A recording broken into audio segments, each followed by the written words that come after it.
Estamos dando sequência ao estudo do livro de Reis, agora em 2 Reis, capítulo de número 6. Vamos ver se a gente consegue parar esse relógio, porque tem tanta coisa para a gente falar. Mas nós temos aqui 3 fatos marcantes, e em cima da palavra que foi liberada agora pelo pastor Eliel, a gente vê, em todos eles a gente encontra a artimanha do inimigo tentando nos parar. Tá? Nós temos três fatos marcantes nesse capítulo de número 6. Eu quero ler uma porção da palavra que se encontra do capítulo 6, no versículo 1 ao versículo 6 do livro de 2 Reis. Todos acharam? Podemos acompanhar? E disseram os filhos dos profetas a Eliseu: eis que o lugar que habitamos diante da tua face nos é estreito. Vamos, pois, até o Jordão e tomemos de lá, cada um de nós, uma viga, e façamos-nos ali um lugar para habitar. E disse ele: ide. E disse um: serve-te de ires com os teus servos. E disse: eu irei. E foi com eles. E chegando eles ao Jordão, cortaram madeira. E sucedeu que, derrubando um deles uma viga, o ferro caiu na água, e clamou e disse: ai, meu senhor, ele era emprestado. E disse o homem de Deus: onde caiu? Mostrando ele o lugar, cortou um pau e o lançou ali, e fez flutuar o ferro. E disse: levanta-o. Então ele estendeu a sua mão e o tomou. Deus, é a tua palavra. Meu amigo Espírito Santo, dependo de ti. Tu sabes, ó Deus, do corre-corre do nosso dia a dia. Tive tempo de ir em casa trocar roupa, mas com o compromisso, ó Deus, de falar a tua palavra. Abre a mente e o entendimento para que o teu Espírito trabalhe na vida de cada um de nós. Glorifica o teu nome nesta noite, honrando as pessoas que saíram dos seus lares para te ouvir, papai. Assim nós te agradecemos por tudo, em nome de Jesus. Amém. Amado, é um desafio falar com tão pouco tempo. O pastor Roberto usa um termo, né, que amanhã é feriado. Então a gente pode fazer uma mini vigília hoje, sem pressa de ir para casa. Tão bom estar na presença, tão bom louvar e adorar o Senhor, né? Eu tenho falado para a Dulcineia, eu estou pronto para largar as coisas desse mundo e me dedicar só à obra. Que coisa boa a gente está, como o pastor Eliel falou assim, não tem tempo de pecar, porque enfrentar esse trânsito, enfrentar tudo tem um objetivo de nos parar, tudo. Você observa isso aí no nosso dia a dia. E se eu pudesse me dedicar somente à obra do Senhor, eu creio que ia pecar menos. Então vamos lá. Olhando para esse texto aqui com um lado espiritual, a primeira coisa que a gente observa é que era uma equipe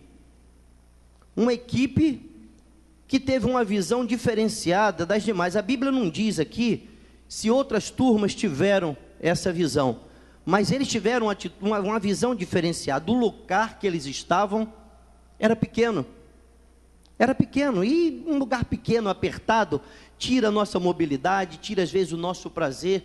É bom a gente estar num lugar que a gente se sinta bem.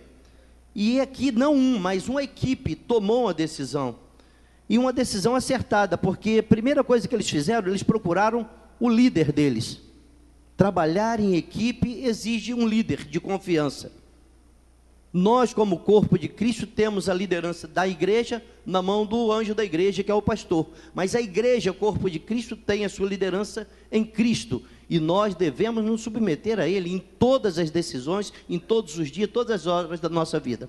Mas aqui está se vendo uma visão interessante, porque quantas turmas tiveram antes dessa, nós não sabemos. Mas essa foi a turma que ficou registrado nos anais da Bíblia, que eles não se conformavam com aquilo ali. E muitas vezes a gente se conforma em viver na miséria, se conforma em viver no pecado, se conforma em estar em lugares que o nosso espírito não está se agradando daquilo ali. E essa turma tomou essa decisão e apresentou ela ao profeta, ao líder deles. A diferença de um líder para um chefe, ela está no exemplo. O líder lidera com exemplo de vida. E estava ali Eliseu, que era um exemplo. Exemplo, até na hora que eles falaram, vamos conosco, e ele topou ir com eles. E chegando lá, começaram a cortar, com um projeto já definido. Cada um cortaria uma viga, cada um levaria essa viga para ampliar o espaço da casa dos profetas, da escola de profetas. Tudo bonitinho. Mas tem um detalhe que nos chama atenção. Quando ele acaba de cortar uma viga, o machado cai na água. O ferro do machado caiu na água. E ele usa uma expressão interessante. Ai, meu Senhor. Ah, meu Senhor. E ele não fala para um colega, ele fala para o líder. Ah, meu Senhor. Ele espera uma reação do líder. Ah, meu Senhor, o machado era emprestado. E aí a gente observa que é para travar a obra, é para parar a obra. É a artimanha do inimigo no mundo espiritual para tentar parar aquele objetivo tão certo, criar um ambiente melhor para aquela escola de profetas adorar e aprender as coisas do nosso Deus. E você vê a atitude do homem de Deus, do grande líder. Como eu falei, um líder, ele lidera com exemplo. Ele poderia criar uma circunstância ali se ele fosse um chefe, mas ele foi um líder espiritual. Ele vai, pega, manda cortar um galho, corta esse galho, estende ele na direção, pergunta aonde caiu, e quando ele coloca a madeira na água, o que acontece? O machado flutua. Se talvez buscássemos hoje uma explicação da ciência, eu acredito que algum desavisado ia tentar explicar esse milagre. Ah, não é porque isso, porque aquilo, que não era bem ferro, que naquela época, eles vão contar uma história para não acreditar no milagre, a gente sabe disso. Mas a verdade é que a madeira, ela funcionou como um imã, e atraiu aquele ferro para cima. O que a gente aprende aí, quando ele fala, aquela ferramenta não era dele, era emprestada. Deus nos mostra aqui, numa visão espiritual, que nós temos algumas ferramentas que Deus nos emprestou, os nossos dons e talentos, e muitas vezes nós não valorizamos isso, e quando a gente deixa de ter essa visão espiritual sobre aquilo que Deus nos emprestou como dons e talentos, nós às vezes paralisamos uma obra. Nós somos responsáveis por paralisar uma obra, quando que se a gente tivesse a visão do mundo espiritual, a visão para ampliar a obra do Senhor, porque nós estamos aqui e temos uma missão, e a nossa missão qual é? Qual é a nossa missão, igreja? Ir pregar o Evangelho. Nós temos que ter vida no altar para poder ir lá e falar no nome de Jesus, usar a autoridade do nome de Jesus. Às vezes, por não termos estamos dando valor ao talento que Ele nos deu, porque Ele nos capacita quando Ele nos escolhe, aí nós perdemos, não valorizamos os nossos talentos. E aí acontece o que está acontecendo. Hoje nós estamos vivendo um mundo onde a igreja está sendo acuada. A igreja está sendo acuada para o mundo. Parece que a igreja perdeu o foco. E o mundo tem entrado nas igrejas. Eu tenho tido o privilégio de viajar por esse Brasil afora, pregando o Evangelho, e a gente ouve coisas absurdas. Tem vivenciado isso, porque os valores estão sendo perdidos. O machado afundou e não levanta. E a obra está parando em algum lugar. Nós tivemos no estado de Minas algumas igrejas fechadas hoje. Não tem nenhum profeta para chegar e fazer aquela ferramenta subir. Os dons e talentos estão fechados, armazenados, jogados no fundo do rio. Nós precisamos de uma liderança que tenha essa visão, uma visão de trazer a equipe, fazer com que a equipe sonhe alto. Nós precisamos não nos conformar, como diz o apóstolo Paulo, com as coisas desse mundo. Nós não podemos estar conformados em estar com a igreja, o mundo hoje falando em crise, e as igrejas vazias. Se existe crise, a igreja tem que estar cheia, para buscar a presença do Senhor. São os dons e talentos que estão sendo esquecidos, perdidos, mas nós esquecemos que eles não são nossos, foram emprestados a cada um de nós. Então nós precisamos ter essa visão, para que o milagre aconteça, e não é a ciência que vai provar, é você que vai experimentar o milagre, e você vai poder dar a dimensão que você quiser ao teu milagre. O homem de Deus foi ali, colocou aquela madeira, e para surpresa de todos, aquele machado flutuou. E o versículo finalzinho lá diz o seguinte: disse o homem de Deus, onde caiu? Deus vai estar sempre nos orientando e nos perguntando, aonde nós caímos? Aonde nós deixamos os nossos talentos para trás? Você lembra do primeiro amor? Você lembra quando você se converteu, que você estava lá, que é o maior milagre da vida? Você vê coxo andar, você vê cego enxergar, você vê surdo ouvir, você vê tudo, é milagre, é maravilhoso. Mas o maior milagre da vida, para mim, é a conversão. Quem eu era, onde eu fui, eu sou merecedor do inferno. Eu fui um péssimo exemplo de homem, de cidadão desse país. Não fui exemplo de pai, não fui exemplo de marido, fui exemplo de nada.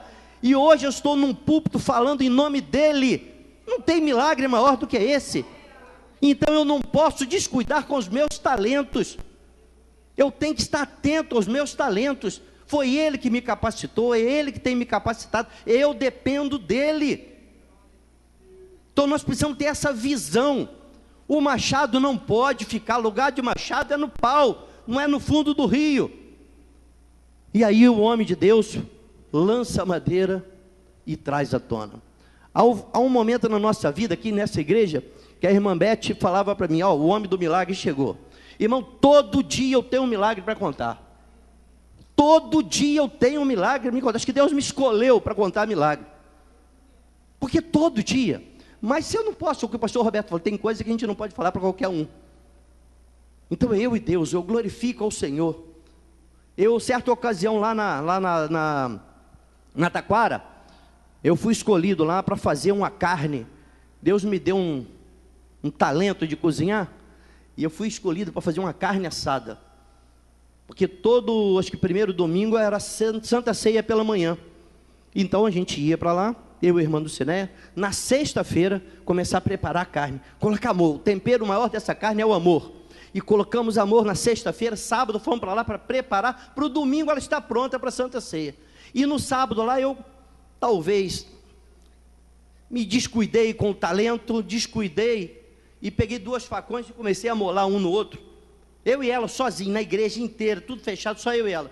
E eu bobeei, a faca abriu esse dedo aqui, 2 bocas assim, E sangue, meu irmão, era muito sangue. E era muito sangue, aquilo atrapalhava, e eram 14 peças de lagarto redondo, que eu tinha que preparar para o domingo. Isso já devia ser umas 3 horas da tarde. E o sangue não parava, eu peguei sal, amarrei a mão com sal, levantava para cima, olha, fazia tudo quase certo. Pegava o pau, botava em cima da água, mas não vinha. Levantava lá em cima a mão e nada. Quando eu descia, dava aquela fisgada assim, o sangue esguichava. Como é que eu ia trabalhar do cinema? Vamos ter que ir numa UPA, vamos ter que fazer uma costura nisso aí. Eu falei, não filha, vamos continuar, vamos tentar mais uma coisa. Peguei açúcar, amarrei o dedo com açúcar, botei um pedaço de pano, levantava o dedo, melhorava. Quando eu ia descer, o sangue descia de novo. A do cinema falou assim, você já orou? Eu falei, não. Fiz de tudo, mas orar eu não tinha orado. E é um instrumento que nós temos. A oração é o cerne de um relacionamento de sucesso com Deus. Qualquer problema, não imagine o problema, imagine o tamanho do teu Deus. Ora, fala com Ele e é na hora, o resultado vem na hora. E aí eu fui com um cantinho assim, eu e ela, clamando, Senhor, Tu sabes que eu não posso, mas Tu pode. Está aqui, Senhor Deus, esse é o meu ferro, esse é o meu machado que está enterrado. Eu vou botar um pau agora que não tem nada a ver, Senhor Deus. Não tem nada a ver o que eu vou fazer, Senhor. Mas eu estou sentindo que Teu Espírito está me dirigindo para isso. Por favor, Senhor Deus, estanque esse sangue, eu tenho que fazer a Tua obra. Aí desci o dedo, não doeu do Senhor. Falei, você vai fazer o quê? Eu falei, vou botar pó de café. Mas pó de café, pó de café. Mas por quê? Sei lá, alguma coisa. Fui lá, peguei um bocado de pó de café, apertei assim, Pronto, já não vai mais não, vamos tentar. E comecei a cortar, não saiu sangue. Eu fui, peguei a mão, eu estava com um avental, peguei a mão, virei para trás para dar um laço no avental. Quando eu voltei, tinha um esparadrapo colado no meu dedo, com pó de café, com tudo, tinha um esparadrapo ali. Irmão, eu dei esse testemunho no sábado a tarde inteira, no domingo o dia inteiro. Aí um desavisado veio e falou assim, não, é porque o esparadrapo devia estar colado na fita, e aí a hora que você fez assim, realmente deve ter sido isso, porque a hora que você, me interessa o que estava, o que não estava. Falei, meu amigo, vou te falar uma coisa, tudo bem, poderia estar, deveria estar, mas o que explica um esparadrapo ficar o tempo todinho colado em cima de pó de café, com a mão molhada, mexendo na carne? É milagre, para mim é milagre. Nós temos que valorizar os milagres. A gente quer matar gigante, e às vezes vem uma raposinha, entra dentro do nosso arraial e come o nosso milharal. Eles foram fazer uma obra para o reino de Deus, e aquilo ali foi artimanha do inimigo, para nos parar, e é assim que ele faz. Lá em Neemias, quando eles estavam fazendo a obra, o que aconteceu? Sambalat mandou chamar Neemias para uma conversa, bater um papo no arraial. Espiritualmente, Neemias viu que aquilo ali era cilada. Nós temos que estar ligados para entender as ciladas que são colocadas no nosso caminho, dia após dia. Dia após dia, está sempre armando cilada, para nos parar. Mas o que diz a palavra? As portas do inferno não prevalecerão contra nós, igreja do Senhor. Nós somos quantas pessoas aqui? Umas 60? São 60 igrejas que estão representadas aqui. Nós temos o hábito de falar que o santuário é a igreja. Vou lá na igreja, Filadélfia. Aqui é um local, casa de oração, mas a igreja sou eu e você. E nós temos que dar valor a esses talentos que Ele nos emprestou, para que tenhamos um mundo melhor. Está aí, vivendo de ponta a ponta desse país, se fala em corrupção e violência. O irmão Luiz chegou agora com as notícias ali, meu Deus do céu. E o Rio de Janeiro tem sido capital disso, capital do divórcio, capital de tudo que não presta. E a igreja do Senhor, o que tem feito? Vamos lançar o madeiro, que o ferro vai flutuar. Amém? Segundo texto, estou correndo, hein, irmãos? Segundo texto, a partir do versículo 8 diz o seguinte: o rei da Síria fazia guerra a Israel, e consultou com seus servos, dizendo: em tal e em tal lugar estará o meu acampamento. Mas o homem de Deus enviou ao rei de Israel, dizendo: guarda-te de passares por tal lugar, porque os sírios descerão ali. Pelo que o rei de Israel enviou aquele lugar, de que o homem de Deus lhe falara, e de que o tinha avisado, e se guardou ali, não uma nem duas vezes. Então se turbou com este incidente o coração do rei da Síria, e chamou os seus servos, e lhes disse: não me fareis saber quem no nossos é pelo rei de Israel? E disse um dos seus servos: não, ó rei, meu senhor, mas o profeta Eliseu, que está em Israel, faz saber ao rei de Israel as palavras que tu falas na tua câmara de dormir, ou seja, no quarto dele. E ele disse: vai e vê onde ele está, para que envie e mande trazê-lo. E fizeram-lhe saber, dizendo: eis que está em Dotã. Então enviou para lá cavalos e carros e um grande exército, aos quais vieram de noite e cercaram a cidade. E o moço do homem de Deus se levantou muito cedo e saiu. E eis que um exército tinha cercado a cidade com cavalos e carros. Cercado o que eu falei? A cidade com cavalos e carros. Então o seu moço lhe disse: ai, meu senhor, que faremos? E ele disse: não temas, porque mais são os que estão conosco do que os que estão com eles. E orou Eliseu e disse: Senhor, peço-te que lhe abra os olhos para que veja. E o Senhor abriu os olhos do moço, e viu, e eis que o monte estava cheio de cavalos de fogo em redor de Eliseu. Olha a diferença aí. E como desceram a ele, Eliseu orou ao Senhor e disse: fere, peço-te, essa gente de cegueira. E feriu-a de cegueira, conforme a palavra de Eliseu. Então Eliseu lhe disse: não é este o caminho, nem esta cidade. Segui-me, e guiar-vos-ei ao homem que buscais. E os guiou a Samaria. E sucedeu que, chegando eles a Samaria, disse Eliseu: ó Senhor, abre a esses os olhos para que vejam. O Senhor lhes abriu os olhos para que vissem, e eis que estavam no meio de Samaria. E quando o rei de Israel os viu, disse a Eliseu: feri-los-ei, meu pai? Mas ele disse: não os ferirás. Feririas tu o que tomasses prisioneiro com a tua espada e com o teu arco? Põe-lhes diante pão e água, para que comam e bebam, e se vão para seu senhor. E apresentou-lhes um grande banquete, e comeram e beberam, e os despediu, e foram para o seu senhor, e não entraram mais tropas sírias na terra de Israel. Coisa linda e maravilhosa. O poder da oração, mais uma vez. O poder da oração. Olha que ligação que esse homem de Deus tinha com o reino espiritual, a ponto dele até lá do outro lado dos inimigos, alguém que via nele a grandeza de um profeta. Ele, até o que o Senhor fala no quarto de dormir, Deus revela para esse homem de Deus. Olha que coisa tremenda. Talentos que a gente pode ver que Eliseu era um homem como nós, como cada um de nós, sujeito a qualquer coisa, mas ele tinha uma ligação, ele tinha um compromisso, ele tinha um propósito em servir a esse Deus, e ser canal, e ele era canal para aquela terra. Deus colocou ele ali naquela região de Reino do Norte, num momento tão terrível da história de Israel. Deus levantou aquele homem. A história diz que ele substituiu ao profeta Elias, né? Ele pediu a Elias porção dobrada do seu espírito. Segundo o estudo que diz essa Bíblia aqui, Elias fez 16 milagres, porção dobrada. Eliseu fez 32 milagres, e milagres, todos eles calcados na fé, olha que um rei, que era inimigo, as duas cidades viviam em briga, uma tentando aumentar seu território, invadindo Samaria ou invadindo a Síria, e agora o rei Ben-Hadad, que não é Ben-Hadad, no seminário a gente aprende, Ben-Hadad não é o nome de uma pessoa, né? Ben-Hadad é uma dinastia, chamada de o Deus da tempestade, e dizem que esse Ben-Hadad, desse período, ele era o filho de Acabe, um filho do rei Acabe, aquele que casou com aquela menina linda, né? Esse Ben-Hadad era o filho de Acabe. E ali, aquele homem intenta mais de uma vez entrar em Samaria, mas o homem de Deus tinha revelação e sempre cercava os locais onde ele ia. O homem um dia falou: não é possível, tem um infiltrado aqui em nosso meio, tem um infiltrado, e a gente tem que descobrir quem é. Quando foi um servo dele, falou: não, é um homem de Deus, que está do outro lado, e Deus fala com ele diretamente. Até o que você fala dentro do teu quarto, você tem que ter sabedoria para falar.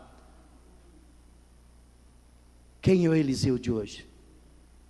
Nós precisamos de muitos Eliseus, ligação com Deus. Dentro da nossa casa, nós temos sido derrotados pelo nosso comportamento, pela nossa fala. Queremos anunciar o evangelho ao mundo, mas sem ser aprovado dentro do nosso lar, nós não vamos conseguir êxito. Nós precisamos entender que a família, essa instituição, a primeira instituição divina, ela é a escola da vida. É ali que eu tenho que formar esses princípios bíblicos para poder aplicar lá fora. Eu preciso aplicar ao mundo, eu preciso entender o que está escrito na palavra. Eu sou luz do mundo, eu sou luz, eu tenho que brilhar lá fora, mas antes de brilhar lá fora, eu tenho que ser aprovado dentro da minha casa, como homem, como mulher, como marido, como pai, como servo de Deus. Os olhos de Deus são sobre as nossas vidas, não adianta, você não engana. Rei Ben-Hadad, você não consegue enganar, porque os olhos de Deus estão sobre a tua vida. O que você fala, Deus vê e manda para Eliseu. Nós precisamos aprender com isso. O temor ao Senhor é princípio de sabedoria. Se nós não tivermos o temor ao Senhor, nós vamos agir dentro de casa como o cidadão lá de fora age dentro da casa dele.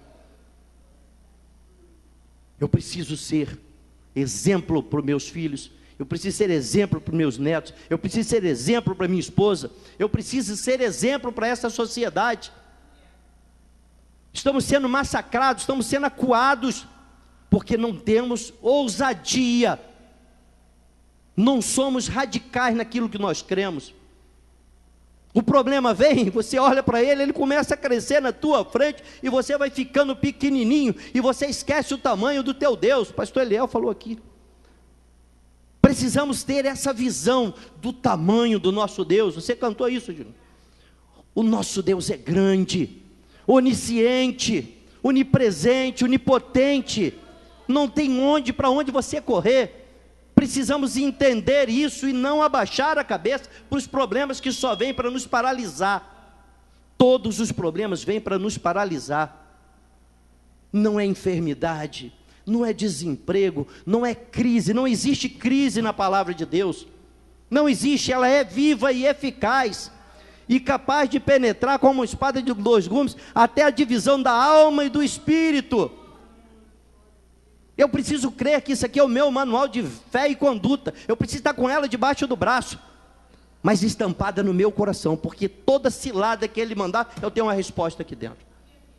Eu creio que Deus me revela, eu preciso crer como aquele homem do lado de lá, falou, olha, tem ali um homem de Deus. E você precisa ser identificado dentro da tua casa, que ali é o teu país, ali é o teu núcleo familiar. Alguém que olhar e falar, tem ali um homem de Deus. Não é pelo tamanho, não é pela estatura, não é pelo cargo, não é pela roupa, é pelo teu comportamento, pelo teu testemunho de vida. Você tem que ser olhado como pessoa diferente nesse mundo que nós estamos vivendo. Ninguém consegue se esconder desse Deus. Ninguém consegue se esconder. O inimigo vai armar ciladas e ciladas e ciladas para entristecer teu coração, para paralisar você. Mas se você crê que um Deus todo-poderoso, um Deus que pode, nós não podemos olhar para o problema, nós temos que olhar para o tamanho desse Deus. Eu costumo dizer que nós temos três atitudes de fé sobrenatural. Eu não sei o problema que cada um enfrenta. Eu posso afirmar que cada um aqui está vivendo uma batalha pessoal. Mas eu posso dizer o seguinte, o Deus que eu sirvo, o Deus dessa igreja, Ele pode resolver o teu problema nessa noite. Você crê? Dá um glória a Deus. Isso é fé sobrenatural. Mas eu posso melhorar essa fé. Eu posso melhorar essa fé. Eu creio que esse Deus todo-poderoso, o grande El Shaddai, vai resolver o teu problema nessa noite. Melhorou? Eu preciso ter esse tipo de fé, mas eu posso melhorar essa fé. Eu posso sair daqui crendo que Deus já ouviu a minha oração e já resolveu o meu problema. Vocês sabem que eu fui diagnosticado de câncer, eu estou hoje paciente do INCA, mas em momento algum eu olhei para o tamanho do problema. Eu olho para o tamanho desse Deus. Eu tive que ir lá fora agora, trocar a fralda. Isso não me abala. Isso não me abala. Porque lá em cima eu tenho um palácio, eu tenho uma coisa linda me esperando. E não sei a hora, o médico disse que era janeiro, nós estamos chegando em agosto. É agosto de Deus, não é esse agosto agora não. É agosto dele. Eu preciso exercitar a minha fé, e os problemas servem para isso, para você olhar para ele e falar, problema, fica aí, eu vou crescer diante desse Deus. Nós temos uma nação com dimensões continentais. Eu costumo dizer que o Brasil é o melhor lugar do mundo, do planeta. 120 milhões de habitantes, falando uma língua só, um povo bom, um povo ordeiro. Não existe nação melhor do que essa. Você vai lá para a Europa, um lugarzinho desse tamaninho, falando 2, 3, o meu irmão lá na Índia, 38 milhões de deuses, mais de 40 línguas. Você entra na Europa, você vê isso, uma mistura étnica, uma coisa louca. Nós vivemos numa nação, e precisamos ganhar essa nação para Jesus. Depende do nosso comportamento, da nossa mudança. Precisamos pegar um exemplo como esse de Eliseu, que do outro lado do inimigo, ele falou, lá tem um homem de Deus, tem um homem de Deus que tem intimidade com Deus. Como eu consigo adquirir essa intimidade com Deus? De 3 formas. Primeiro, tendo temor a Ele, e eu vou ter temor a Deus lendo a palavra de Deus. A palavra de Deus vai me dizer quem é esse Deus, e eu vou ver que Ele é um Deus todo-poderoso. Eu vou entender e crer que Ele pode todas as coisas, que é um Deus onisciente, que eu não posso me esconder dEle em momento algum. Em momento algum eu vou conseguir me esconder desse Deus. Ele é um Deus onipresente, aonde eu estiver está presente. Isso me dá fortalecimento, e eu tenho um Espírito Santo dele dentro de mim, que eu posso conversar com Ele. Eu coloquei, pastor, um esmilinguido pendurado no meu espelhinho ali, para eu conversar com Ele, para disfarçar, que eu vou conversando com Deus pelas estradas aí, de vez em quando passa um cara por mim e faz o sinal da cruz. Já vi fazer o sinal da cruz, falando sozinho. Estou falando sozinho nada, estou falando com ele, meu amigo vai ali do meu lado. Aí eu botei um bonequinho ali para disfarçar, de vez em quando eu boto a mão nele, só para disfarçar. Eu preciso ter essa intimidade com Deus, eu preciso ter essa intimidade com Deus, buscar essa intimidade, porque a todo instante o menino, o maligno, está tentando nos paralisar. Tentando nos paralisar. E o texto aqui está se falando de tomar uma nação, entrar numa nação. Aí você vê a atitude, o rei recebeu o recado do profeta, do homem de Deus, que o outro lado lá sabia, conhecia e reverenciava o poder desse Deus. O rei que vivia ali com ele, duvidou, mandou alguém lá para saber se era verdade mesmo, e viu que era verdade. E por mais de 2 vezes, aquela nação não foi invadida. Aí nós vamos lá, quando o menino, que não reconheceu, eu acredito que esse menino não seja nem Geazi, porque Geazi no capítulo anterior, ele pegou uma lepra, eu acredito que não seja ele, deve ter sido outro moço, mas o moço acorda de madrugada, Deus acordou ele de madrugada, ninguém tem a capacidade de acordar de madrugada à toa. Deus acorda aquele moço, e quando ele abre a porta, que ele olha, aí ele usa uma expressão diferente lá do primeiro texto. Lá ele falou um sentimento de perda. Ah, meu Senhor, era emprestado. Ele aqui usa uma outra expressão de dor. Ai, meu Senhor, o que vai ser agora? Estamos cercados. E muitas das vezes a gente se encontra assim, cercados, e se você não tiver a firmeza, se você não tiver a fé suficiente, você acha que é o fim. O dia que aquele médico falou para mim e para a Dulcineia, você brincou com a tua saúde, o teu prazo de validade venceu. Eu falei para ele assim, não, mas eu estou fazendo um plano de saúde da Bradesco, não dá mais tempo, 6 meses de vida. Olha, se eu não tivesse fé suficiente, eu ali morria. E eu tenho visto dentro do INCA pessoas que com um problema bem menor do que o meu, já foram embora, e outros vão, porque não tem esse Deus, e não querem esse Deus, não querem, eles não querem esse Deus, porque o evangelho que está sendo visto aí de fora, não é o evangelho que nós estamos vivendo aqui na igreja de Filadélfia. Isso é vergonhoso, mas aquele homem viu, lá do outro lado que tinha um homem de Deus, o rei que caminhava ao lado dele, duvidou, mandou ir lá ver se era verdade, e por essa razão, Samaria não foi invadida. Agora, aquele menino olha e vê aquela situação, fechou, acabou o tempo agora. Aí o profeta usa uma expressão linda e maravilhosa, Senhor, abre os olhos da tua igreja, abre os olhos desse menino. Nós precisamos fazer essa oração, Deus, Senhor, abre os nossos olhos espirituais. Nós, quando nos convertemos, nós precisamos entender, eu tenho explicado isso por onde eu tenho passado, a questão da nossa conversão. Eu cheguei a esse planeta, porque lá na eternidade, papai sonhou comigo, papai do céu sonhou comigo, ele viu que na relação do meu papai Josias, com a minha mamãe Noêmia, daria isso aqui. 9 meses processado dentro daquele corpo ali da minha mãe. Eu sou primogênito de 5 irmãos. E fiz o que era mal aos olhos do Senhor. Mas pela misericórdia do Senhor, eu tive um encontro com Ele. Eu nasci de novo. Eu nasci de novo. É o milagre dos milagres. Como nasceu de novo? As coisas velhas ficaram para trás. Embora a matéria seja a mesma, embora a natureza esteja aqui dentro, o temperamento esteja aqui dentro, eu nasci de novo, eu tive uma nova gestação, só que agora aquele que me gerou de novo é santo, Ele é santo, Ele é um Deus de amor. Então agora eu tenho que matar as características do meu papai e da minha mamãe, e buscar as características daquele que me salvou, daquele que me trouxe da morte para a vida. Então o meu andar tem que ser diferente, o meu vestir tem que ser diferente, o meu pentear tem que ser diferente, eu tenho que ser diferente, as coisas velhas ficam para trás, tudo tem que ser novo. A cada manhã, como as misericórdias do Senhor se renovam na nossa vida, nós falamos isso aqui hoje, eu tenho que renovar esse compromisso com Deus. O compromisso de ser santo, o compromisso de fazer diferença lá fora. O que mais me agrada é quando eu trabalho de segunda a sexta de terno e gravata, mas o que mais me agrada é quando eu estou com uma calça jeans, uma camiseta polo, igual está o Júnior ali, alguém me identifica como servo de Deus ou como pastor. Senhor fala, fui pregar lá em João Pessoa, e ia pregar no domingo de manhã, entrei à noite, num sábado, num hortifruti, E estava de calça jeans e camisa polo. Comprei umas frutinhas ali para levar para o hotel. Quando chegou no caixa, tinha uma senhora com 3 crianças e um pequenininho chorando. Mas chorando, aquele pequenininho chorando. E eu botei a mão na cabecinha: chora não, mamãe ama você. Ele falou assim: pastor, ela me beliscou.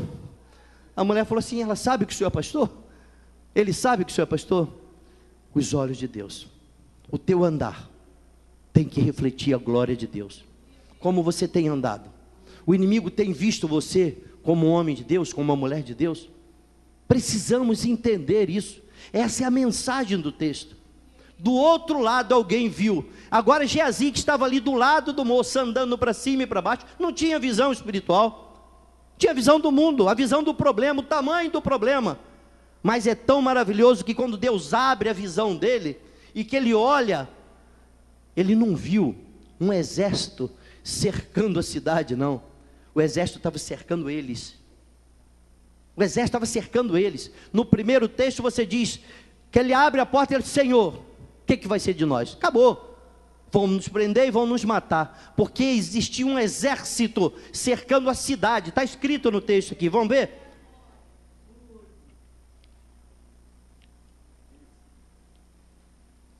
Está aqui no anterior. Levantou muito cedo, e eis que um exército tinha cercado a cidade com cavalos e carros. Isso é no mundo físico. No mundo físico, ele olhou isso, acabou, é o fim da linha, pararam a gente.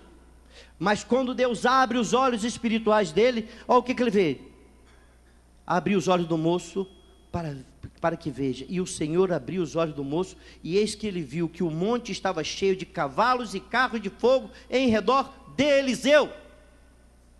Mudou. Nós precisamos entender que nós andamos, quando estamos ligados no trono, quando estamos ligados na videira, que nós andamos com um exército do nosso lado. Eu entro e saio por esses lugares aí sem medo.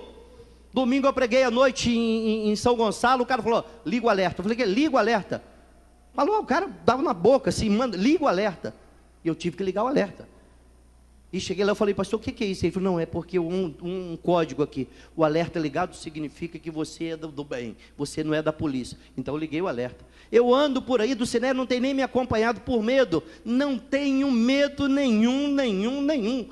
Porque os olhos espirituais me mostram: 1000 cairão ao meu lado e 10.000 à minha direita, eu não serei atingido.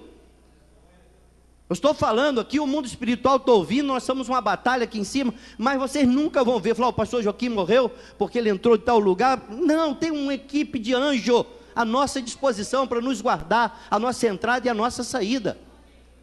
Eu preciso crer dessa forma, eu preciso crer, eu preciso viver o Evangelho, eu preciso viver o Evangelho. E aí nós vamos ver a reação daquele homem Eliseu. Agora ele pede, o rei manda um batalhão do exército dele para prender um homem. E olha o que acontece, olha a inversão aí. Um homem prende um exército. Olha que coisa maravilhosa. Isso é comum a cada um de nós. O Alexandre orando aqui, ele falou: quantas batalhas nós enfrentamos hoje, que vimos e que não vimos. Quantos livramentos, o senhor temos noção disso? Não temos, irmão. Nós temos que declarar isso no mundo espiritual, mas na realidade nós não temos, graças a Deus, nem vimos o que deveria acontecer. E a mão do Senhor nos guardando. Nós temos um escudo protetor, aonde nós colocamos a planta dos nossos pés, ele está ali presente com os anjos dele, nos guardando. Precisamos crer dessa forma. Precisamos crer, porque senão a gente é abalado. E quando nós somos abalados, o martelo afundou, o machado afundou, estamos paralisados, parou a obra. Agora aquele homem pega aquele exército e leva para dentro de Samaria. O rei na hora ficou alegre: opa, posso matar todo mundo? Ele falou assim: você faria isso se você tivesse prendido eles? Era isso que você faria? Não, faz o seguinte, bota aí comida, água, alimentação suficiente, alimenta eles todos, depois manda para casa. Por maior que seja o momento de dificuldade que a gente esteja vivendo, nós não podemos usar da nossa justiça. A justiça é de Deus. É Ele que abre os nossos olhos pela manhã, é Ele que fecha a noite para a gente dormir, é Ele que nos dá um sono reparador e restaurador. Ele sabe de tudo, Ele está no controle de tudo. Uma folha que cai lá fora, não sai, cai sem o consentimento dEle. Nós precisamos viver o Evangelho, crer no Deus Todo-Poderoso. Os nossos inimigos, aqueles que têm se levantado, está tudo sob controle.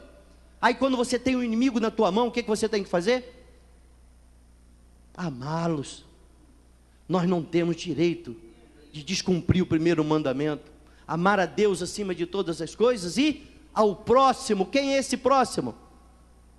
Quem é esse próximo? É todo aquele que se aproxima da gente, até os nossos inimigos. Nós estamos em campos diferentes, nós estamos na luz, eles estão lá nas trevas. Se você falar, são inimigos, não, nós temos que amar. E nós só vamos conseguir amar aqueles que estão lá fora nas trevas, quando nós entendemos e conseguirmos amar com o amor de Jesus.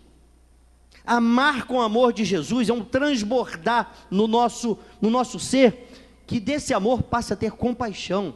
Você olhar para um ser que foi criado à imagem e semelhança de Deus, numa praça dormindo num frio desse, e a gente tem visto isso pela cidade. Tem lugares que a gente visita na Zona Sul, que deve ter 4 ou 5 deitados. Você olhar aquilo, ter compaixão por aquilo ali. Nós precisamos amar. Amar. Ah, mas ele se levanta, ele pega uma arma, ele bota. E daí? Nós precisamos amar. A igreja do Senhor precisa viver o primeiro amor. Ele nos amou primeiro. Eu fui pregar na Nova Holanda com o pastor Roberto. Pastor Roberto, na hora de entrar na favela, ele falou assim: Joaquim, abaixa o vidro, acende a luz e não olha para o que você vai ver. Eu falei: como não olhar para o que eu vou ver? Primeiro, parece que foi Deus aquilo ali. Eu vi um camarada, um garoto, com um fuzil prateado. Vocês já viram um fuzil de prata? Eu vi. Cara, eu olhei assim: meu Deus, que fuzil. Eu fui olhando, o cara me viu. E eu passei devagarzinho. Quando chegou pertinho, ele botou aqui o fuzil, ó. Botou dentro do meu ouvido, senti aquela arma gelada. Amado, é como se a alma tivesse saído do meu corpo. Eu já estava entrando nas mansões celestiais. Quando o pastor Roberto dá um grito: ô moleque, respeita o pastor, vai lá que eu vou botar a mão na tua cabeça. Pô, pastor, não esculacha não, pastor, não esculacha não. Irmão, até eu voltar, como é que eu vou pregar dessa maneira? E o pastor Roberto, de uma autoridade como Eliseu, eu fiquei tão arrasado. Quando eu cheguei na igreja, todo mundo notou que a alma não estava ali. A alma devia estar meia. O que houve? Não tinha fala. Eu não tenho como pregar isso. Como que eu vou pregar? E aquela autoridade do pastor Roberto até hoje está aqui dentro. Eu preciso ter essa autoridade. E eu tenho, ele nos deu. Eu uso a autoridade e o poder que é no nome de Jesus para repreender os demônios, para repreender todo aquele que se levanta contra a gente. Nós temos isso a nosso favor. Mas eu preciso amar aquelas pessoas. Eu preciso amar, como igreja do Senhor, eu tenho que viver isso, esse amor. Nós servimos a um Deus que é amor. Ele não tem amor, não, Ele é amor. Então nós precisamos viver esse amor, amando aquelas pessoas que estão indo para o inferno. Há uma geração indo para o inferno e não tem quem pregue. Ah, mas eu não fiz seminário. Pregue com teu estilo de vida. Pregue com o teu estilo de vida. Eu fui pregar na igreja metodista em Xerém e eu achei lindo uma frase lá. Como é que fala? Fala sobre estilo de vida. Adoração é meu estilo de vida. Alguma coisa nesse amar como estilo de vida. Nós precisamos entender isso. O nosso estilo de vida é que vai determinar o que eu vou alcançar lá fora. Ser sal dentro do saleiro não vale, irmãos. Ser sal dentro do saleiro não vale. Eu tenho que ser sal lá fora, sal da terra. Eu tenho que ser luz lá fora. E tudo isso, para eu passar por um aprendizado e ser aprovado, começa dentro da minha casa. Dentro da minha casa. Escola dominical. É o melhor culto da igreja, a escola dominical. É ali que eu vou aprender o beabá. É ali que eu vou comer o mingauzinho. É ali que eu vou aprender como me comportar diante do mundo. Escola dominical. E está havendo uma inversão. À noite, coloque amor nas minhas palavras. Você visita cada igreja aí, botando gente pela janela. A escola dominical, 3, 4 pessoas. É uma igreja fraca. É uma igreja doente. Nós arranjamos tempo para tudo, mas a escola dominical, tem um pastor, colega meu, do seminário, ele falava o seguinte: domingo de manhã tem um demônio desse tamaninho, que ele posa aqui no ombro das mulheres e dos homens, o cabelo não dá certo, tá? O penteado, o batom, tudo vai dando errado naquela hora de ir para a igreja. O sono que ele pega, ele bota um antídoto de noite, você quer dormir no domingo mais do que tudo, aí acaba não vindo à igreja. Não vindo à igreja, está ficando um crente fraco. A escola dominical tem que fazer diferença no nosso comportamento. É o grande seminário, é a escola de profetas, é a escola dominical. O culto público, o culto da noite, maravilhoso, muito bom. Mas nós não entendemos isso porque não estudamos a palavra de Deus. E a palavra de Deus é o alimento para o nosso lado espiritual. É o alimento para o homem espiritual, o alimento para a mulher espiritual. É a palavra de Deus.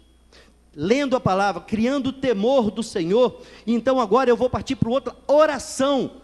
A oração é que vai criar essa intimidade entre eu e o Deus do impossível. Quanto mais oração, mais intimidade eu vou ter. Quanto mais oração, mais intimidade eu vou ter. Se eu não oro, qual a intimidade que eu vou ter com Deus? Eu uso o exemplo no encontro de casais. Qual o homem e a mulher que se namoram e que ele pode falar para ela assim: amor, eu te amo tanto que eu vou ficar 5 minutos com você de manhã, 5 na hora do almoço, 5 na hora da janta. Não tem casamento. Porque a gente entende que quando a gente ama, a gente quer estar próximo. A gente quer estar em intimidade. E com Deus não é diferente. Quanto mais desejo de você ter intimidade com esse Deus, mais oração você deve ter. Tenha uma vida de oração. Eu digo, a oração é o cerne de um relacionamento de sucesso com Deus. Nós precisamos entender dessa maneira. E aqui estamos no texto, quando os olhos de Geazi são abertos, os olhos do moço são abertos. E ele leva ele para Samaria, para o centro da cidade. E ele aplica algo tremendo, o amor ao próximo. E o texto termina dizendo que, assim, como é que está aqui? E foram para o seu senhor, e não entraram mais tropas de sírios na terra de Israel. Pela atitude daquele profeta, houve um tempo de calmaria, houve um tempo de vergonha do outro lado. Aquele homem que foi revelado que existia um profeta lá em Israel, naturalmente ele quis matar aquele para acabar com isso. Mas ele sabe que aquele profeta estava lá e que viria todas as revelações. E ele preservou a vida daqueles homens, daqueles soldados, daquelas famílias que eram representadas ali. E eles puderam voltar para casa. Que lição de vida para aqueles que foram para fazer o mal e receberam em troca amor, o bem. Uma tropa saiu para prender um homem prendeu uma tropa. Foram expostos no meio da cidade, em praça pública, viram o exército todo com sangue na boca contra eles, e o homem de Deus falou: não, tratar eles com amor, dê alimento para eles, faz um banquete. A Bíblia diz que fizeram um banquete para ele, e agora dispensaram eles, foram para casa. Você imagina o retorno daqueles homens para casa? Como é que estavam a cabeça deles? É assim que nós temos que agir lá fora. É assim que nós precisamos, como servo de Deus. Aquele que tem conhecimento da verdade precisa crer nesse Deus e viver isso lá fora. O mundo está dependendo do nosso tratamento. Eles olham para o Júnior, olham para você, olham para cada um de nós e vê ali uma esperança. Nós precisamos entender dessa forma. E eles voltaram para casa, para os seus lares. O pastor Roberto, semana passada, ainda falou algo para mim. A história já foi escrita. Nós temos que viver e esperar a cada tempo. Que a gente possa aprender com essa lição. Vou entrar em uma outra, não sei quem vai dar aula na próxima quarta-feira, mas a partir do versículo 24 tem uma outra, um cerco que foi feito a Samaria. Mudou o rei, Ben-Hadad mudou, entrou um outro homem com uma visão diferente, mais militar, e cria um cerco à cidade de Samaria. Um cerco, aquele cerco bem feito, aquele cerco que não permitia entrar. Nós vivemos uma experiência há poucos dias, eu com 66 anos de idade, eu nunca vi, tentei por muitas vezes, como sindicalista que fui, parar o Brasil, paramos umas 2 vezes, mas não com o êxito dos caminhoneiros. não com esse dos caminhoneiros. Foi uma greve que paralisou o Brasil e até hoje nós estamos sofrendo consequência dessa greve. Tem coisas que ainda estão lá em cima, na estratosfera do preço alto, por causa daquela greve.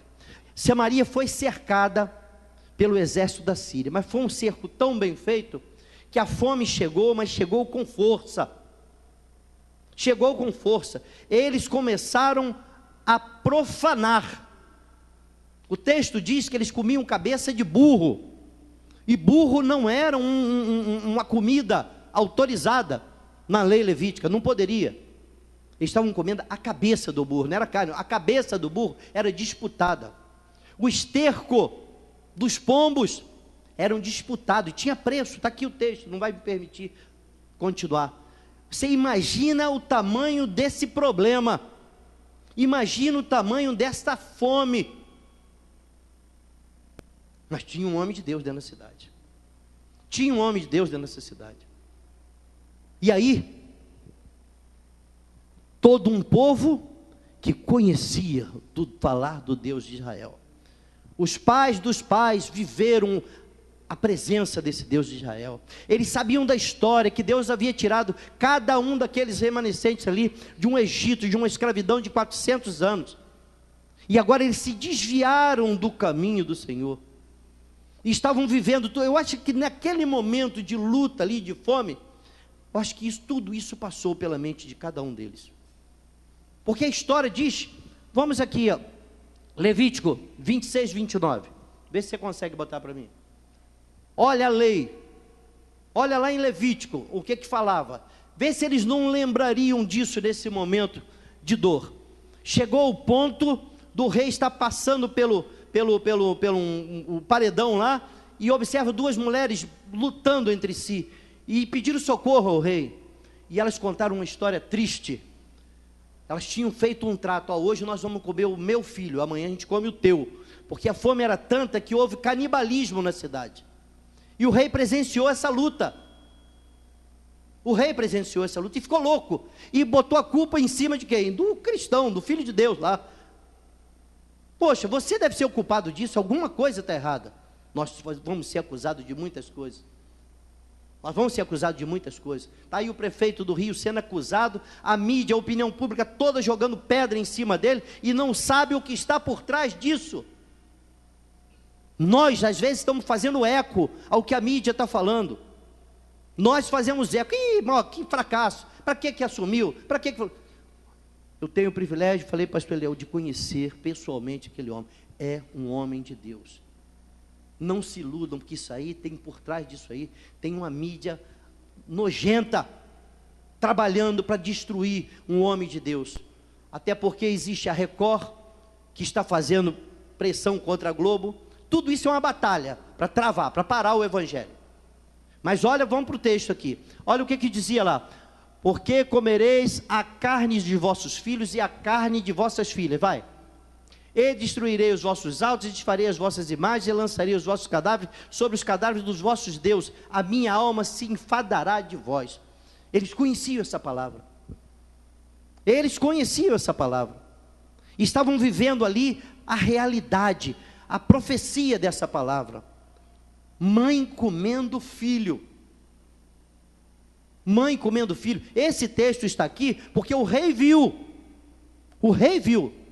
e foi para cobrar de Eliseu, e ele fez uma promessa, ele votou, ele falou assim, queira Deus, que hoje ainda, a cabeça de Eliseu não vai estar decepada, mas tudo que acontecia, Deus revelava a Eliseu, e Eliseu estava lá na tranquilidade, da presença de Deus, e avisou só os anciãos, olha, se chegar um desavisado aí, não recebe não, porque atrás dele vai vir o rei. E aí vocês vão saber isso no próximo capítulo.